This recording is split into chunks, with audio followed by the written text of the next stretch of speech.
Hey guys, it's Summer Shadow 001, back at it again with the video games, and back at it again with Destiny 2. Now, what is this video about? Is it about Beyond Light? Nope. Is it about Witch Queen? No. Is it about Lightfall? No. It's not about anything coming. It's about Destiny right now. And I know I've done this with past seasons where I wait a little bit. I like to wait a good while before I really give my thoughts on the season as a whole. I did that with Undying Mind. I did that with Season of Dawn. I did that with Season of the Worthy. And now we're at Season of Arrivals. And I wanted to hold off my thoughts until we were a good chunk in. And the fact that this season is now getting extended for another 3 months, I figured now would be a good time to give my thoughts on the season so far. And I know the season's far from over, but we're now 3 months into the season, I believe, if it started in June. So, what do I think of Season of Arrivals? What are my thoughts on it? Well, let's go back. So, here's the thing. My first thought is it's automatically better than Season of Worthy. Season of Worthy was so bad. Season of Worthy was so absolutely horrendous that literally anything could be better than that. There's some really good stuff with this season, and there's some really meh stuff with the season. I wouldn't say there's anything that's wicked bad about this season, but there's definitely some missteps. There's definitely some things that are kind of specifically with the season, especially now, and we'll get to now. You will know what I'm talking about because it's always been a struggle with particular events that go on in Destiny. But as a whole, this season is solid. Does it live up to expectations that we were going to have?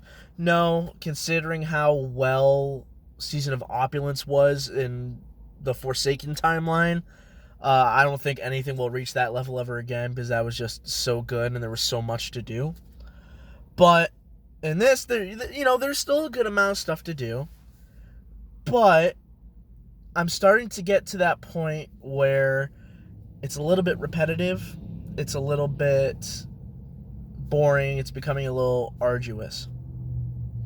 And that's normal. It's normal for people to feel fatigue when you're doing the same thing. And I think the problem that lies in it is the fact that it's the Contact public event. And it's not that it's a bad public event, even though it's basically Gambit Light. I don't really have a problem with it. They keep it interesting enough by throwing in champions and the coalesced darkness orbs that you find when you're doing it. So they keep it interesting. They keep it fun. I've never been bored of playing it in one day. But it's a problem that I feel like every season that relies on a public event type activity ends up kind of falling into. It happened with Season of Worthy. It happened with Season of Dawn. It happened with Season of Undying, where although Season of Undying and Season of Dawn weren't exactly public event style events, they were more or less, there was stuff that we've seen before, with the exception of Vex Invasion, but it was stuff that we've seen before, especially Season of Dawn, which was basically just Menagerie Light, where it was only like 4 events that you'd have to do over and over again. The bosses were great. The bosses were really fun with the Scion Flares. That was great, but everything else was kind of hit or miss.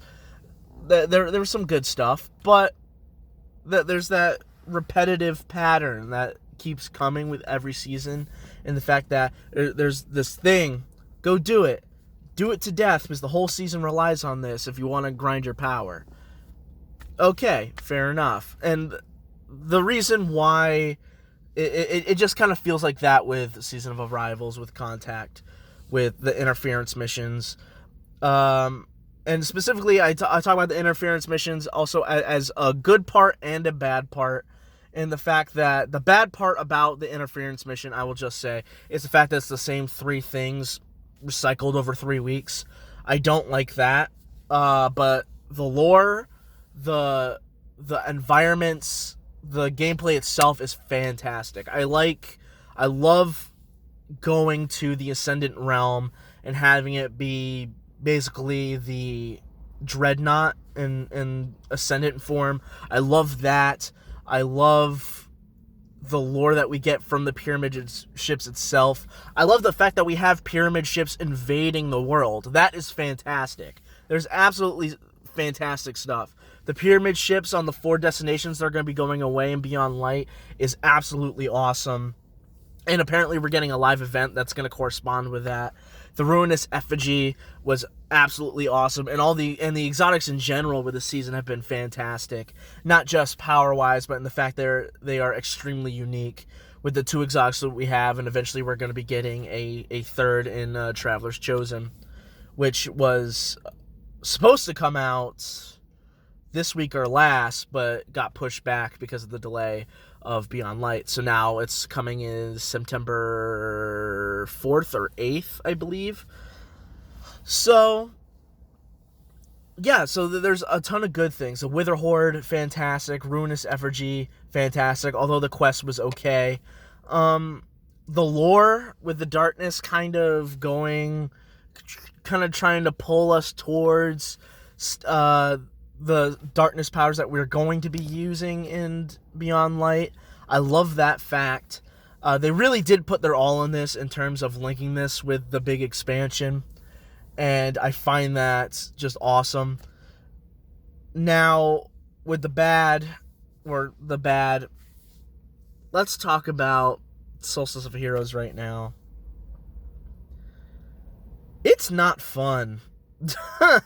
I'm just going to say it's not fun. Not to say that it was fun in previous years. It was all right. Like, I did it. They made it a little easier, which I'm fine with. I don't really care all that much by eliminating the going from white to green and then green to blue and then blue to purple and then purple to extra purple. In terms of rarity. That I'm fine with them cutting out the white to green and the green to blue. I like that. I'm like, okay, we'll start off blue, we go straight to purple, we'll go to even more purple, and then we'll go to Masterwork after that, I believe. At least that's what it seems like it's going to. That's fine. It's just the fact that it's all stuff we've done before, and a lot of it is stuff that we don't like. Particularly having to play Gambit again. And normally I'd be fine with it because I'd be like, oh, Gambit Prime, we could just do that. Well, there's a glitch, and Gambit Prime doesn't count towards your matches. I'm not sure if it's a glitch in general, because for me, I've had weird things where when I was going from my rare to my magnificent set, no, my majestic set, it was counting multiple matches as one, or not, sorry, the other way around. I did one match and it counted as 3 out of 5.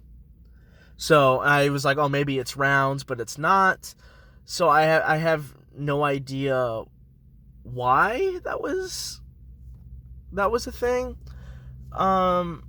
Maybe it is rounds. Maybe it just is rounds and I just didn't notice, because my first game was 3 rounds and my second game was 2. So maybe that's why. But again, it's just like, I don't want to be playing Gambit. I don't want to I don't want to play stuff that I definitely don't like. I like Crucible, and I did my Guardian kills in Gambit because I had good weapons. So I did that. Same thing with my super kills and stuff when I had it. So I don't really know all that much, but it was okay. And I'm at that point where I'm like, oh, I have to do all of this again. Like, a lot of it is just stuff I have to do again. Remember the 5 Gambit matches you had to do to get to Majestic? Now you got it. Now you got to do it for 10 matches, and you got to do it for your helmet to get it to Magnificent.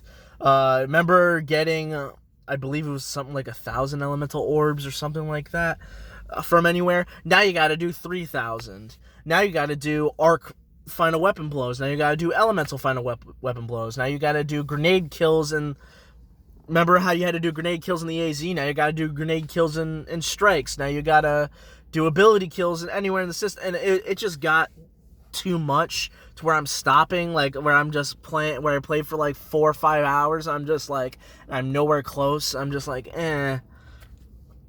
So I don't know. It's weird, but that's really the only bad part we've had for this season. And apparently there are more surprises in store. Of course, we got Traveler's Chosen coming, so who knows how well that will turn out. The perk sounds great, but we'll see in practice.